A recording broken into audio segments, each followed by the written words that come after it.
आप सभी का स्वागत है आपके अपने YouTube चैनल जेसीसी फाजीनगर पर। मैं हूं बसंत कुमार सिंह और सफलता की प्रेरक कहानियों के 6वें भाग में आप सभी का पुनः स्वागत है। प्रत्येक रविवार प्रेरक कहानियों के लिए चैनल को सब्सक्राइब करिए।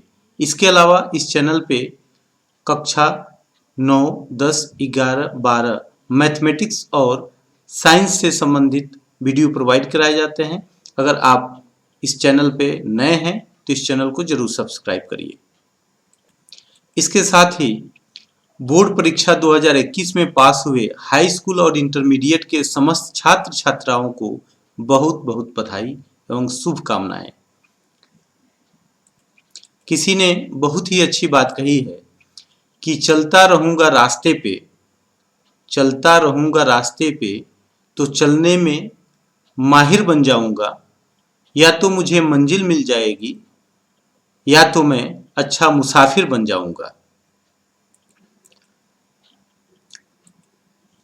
परिंदों को मिलेगी मंजिल एक दिन, परिंदों को मिलेगी मंजिल एक दिन, ये फैले हुए उनके पंख बोलते हैं और वही लोग रहते हैं खामोश अक्सर जमाने में जिनके हुनर बोलते हैं।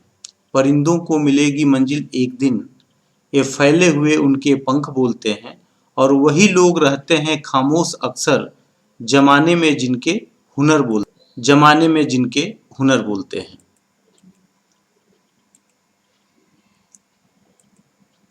जिंदगी में सफलता पाने के लिए थोड़ा जोखिम उठाना पड़ता है।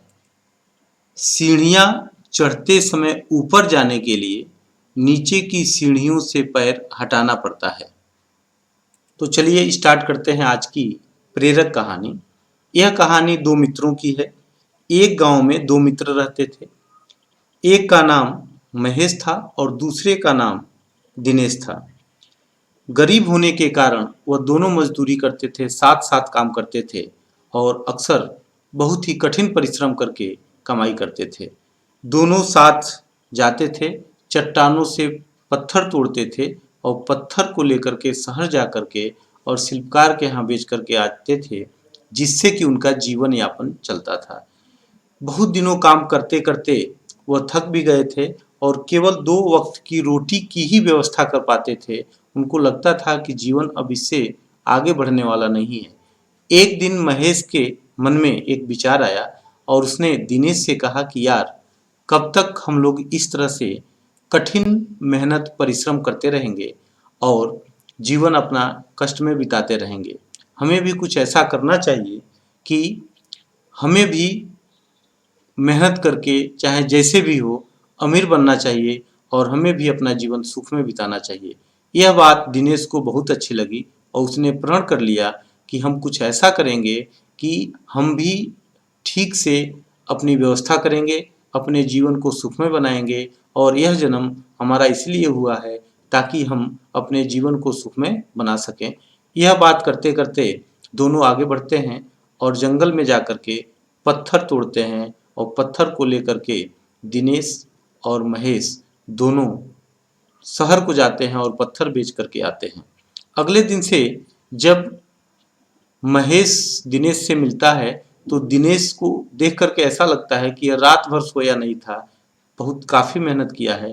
पूछने पर वो कुछ नहीं बताता है और कहता है कि जल्दी काम खत्म कर लो, घर पे बहुत सारा काम करना है, बहुत सारे चीज़ें हमें सीखनी है। लेकिन बार बार पूछने पर भी वह दिनेश महेश से कुछ नहीं बताता है और लगातार मेहनत करता जाता है और उसका शरीर भी दुबला पतला होता जाता है। ऐसा करते करते कुछ महीने बीत जाते हैं और दोनों एक साथ काम करते हैं, लेकिन बार बार पूछने पर न बताने के कारण महेश भी दिनेश से पूछना बंद कर देता है। कुछ महीने बाद देखता है तो उसके जगह पर एक दूसरा व्यक्ति पत्थर तोड़ने आता है और पूछता है महेश उससे कि भाई तुम कौन हो और यहाँ क्या करने आए हो। तो वह बताता है कि हमारे मालिक दिनेश ने हमें भेजा है और कहा है कि पत्थर लेकर के आओ। तो ये कहा कि तुम्हारा मालिक कब से हो गया, वो तो हमारे साथ पत्थर तोड़ता था, 2-4 महीने पहले हमारे साथ काम करता था, अचानक ऐसा क्या काम हो गया जिससे कि वह तुम्हें नौकरी पर रख लिया, वो धनवान कैसे हो गया, क्या उसे लॉटरी तो नहीं लग गई है। उसने बताया ऐसा कुछ नहीं हुआ है, वो मेहनत करते हैं और अपना काम करते हैं और एक अच्छी दुकान उनकी खुली हुई है। उसने हमें मजदूर रखा है, हम उनके लिए पत्थर तोड़ करके ले जाएंगे और उसका पैसा जो बनता है वो हमें देते हैं। इस तरह से महेश को यह बात समझ में नहीं आई कि अचानक दिनेश इतना धनवान कैसे हो गया। वह उस मजदूर के पीछे लग जाता है और शहर जाता है तो देखता है कि दिनेश उस मजदूर को मजदूरी दे रहा था। अचानक महेश को देखकर दिनेश खुश हो जाता है और कहता है कि तुम्हारी बात हमें लग गई और हमने उसी दिन प्रण कर लिया कि हम एक धनवान व्यक्ति बनेंगे। महेश के बार बार पूछने पर कि आखिर ऐसा क्या काम किया जिससे कि तुम इतने धनवान हो गए, तो पहले उसको नाश्ता कराता है, ठंडा जगह पर बैठाता है और आराम करने के बाद कहता है कि चलो हम पूरी बात बताते हैं कि जिस दिन तुम हमसे कहे थे कि हमें भी धनवान बनना चाहिए, यह 2 वक्त की रोटी इतना मेहनत करने के बाद भी कमा पाते हैं, तो हमें कुछ ऐसा करना चाहिए ताकि हमारा जीवन भी सुखमय हो सके। तो उसी दिन से मैंने दिन भर तुम्हारे साथ पत्थर तोड़ा और रात को आकर शिल्पकारी सीखा। जो पत्थर हम दूसरे को कम पैसे में बेचते थे और शिल्पकार उसकी मूर्ति बना करके हजारों लाखों रुपया कमाते हैं, तो हमने भी सोचा कि क्यों न पत्थर की मूर्ति हम ही बनाना सीख लें, जिससे कि हमें भी लाभ हो।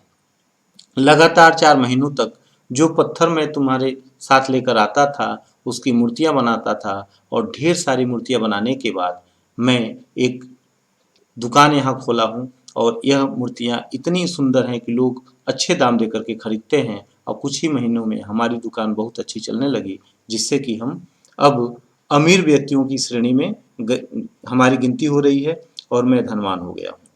यह सुनकर महेश महेश को बहुत अच्छा लगा कि चलो उसका मित्र उसकी बातें सुन करके संभल गया और कठिन मेहनत के साथ साथ उसने ऐसा अपना दिशा बदला कि वो अमीर हो गया।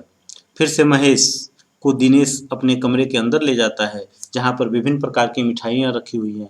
दोनों खाते हैं और बहुत सारी बातें करते हैं।